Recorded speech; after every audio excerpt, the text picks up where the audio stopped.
Battle against COVID-19, the progress we've made, and the work we have left to do. And it starts with understanding this. Even as the Delta variant COVID-19 has been hitting this country hard, we have the tools to combat the virus if we can come together as a country and use those tools. If we raise our vaccination rate, protect ourselves and others with masking, expanded testing, and identify people who are infected, we can and we will turn the tide on COVID-19.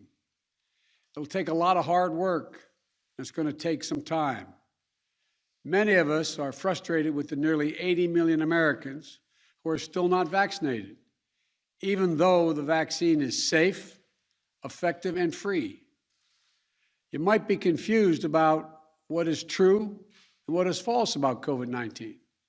So before I outline the new steps to fight COVID-19 that I'm going to be announcing tonight, let me give you some clear information about where we stand. First, we've made considerable progress in battling COVID-19. When I became president, about 2 million Americans were fully vaccinated. Today, over 175 million Americans have that protection. Before I took office, we hadn't ordered enough vaccine for every American. Just weeks in office, we did. The week before I took office on January 20th of this year, over 25,000 Americans died that week from COVID-19. Last week, that grim weekly toll was down 70%. And then 3 months before I took office, our economy was faltering, creating just 50,000 jobs a month. We're now averaging 700,000 new jobs a month in the past 3 months. This progress is real. But while America is much in better shape than it was 7 months ago when I took office, I need to tell you a second fact. We're in the tough stretch, and it could last for a while.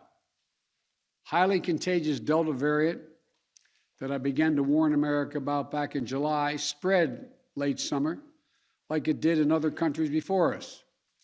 While the vaccines provide strong protection for the vaccinated, we read about and hear about and we see the stories of hospitalized people on their deathbeds among the unvaccinated over the past few weeks. This is a pandemic of the unvaccinated.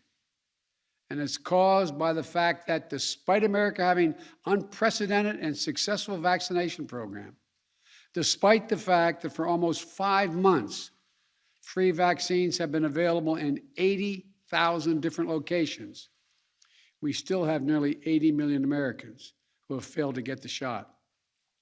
And to make matters worse, there are elected officials actively working to undermine the fight against COVID-19.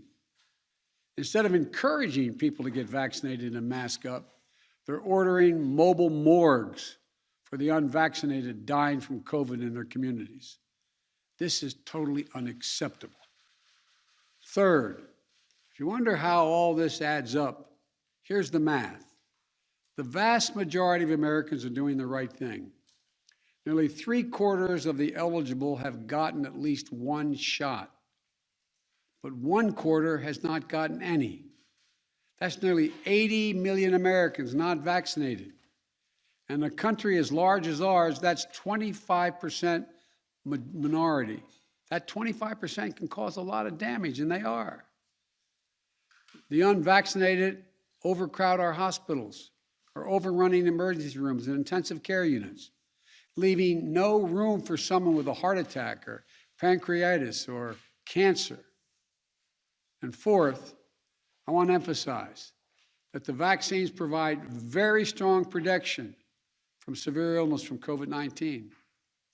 I know there's a lot of confusion and misinformation, but the world's leading scientists confirm that if you're fully vaccinated, your risk of severe illness from COVID-19 is very low. In fact, based on available data from the summer, only 1 out of every 160,000 fully vaccinated Americans was hospitalized for COVID per day. These are the facts. So here's where we stand. The path ahead, even with the Delta variant, is not nearly as bad as last winter. But what makes it incredibly more frustrating is that we have the tools to combat COVID-19, and a distinct minority of Americans, supported by a distinct minority of elected officials, are keeping us from turning the corner. These pandemic politics, as I refer to, are making people sick, causing unvaccinated people to die. We cannot allow these actions to stand in the way of protecting the large majority of Americans who have done their part and want to get back to life as normal. As your president, I'm announcing tonight a new plan to require more Americans to be vaccinated to combat those blocking public health. My plan also increases testing, protects our economy,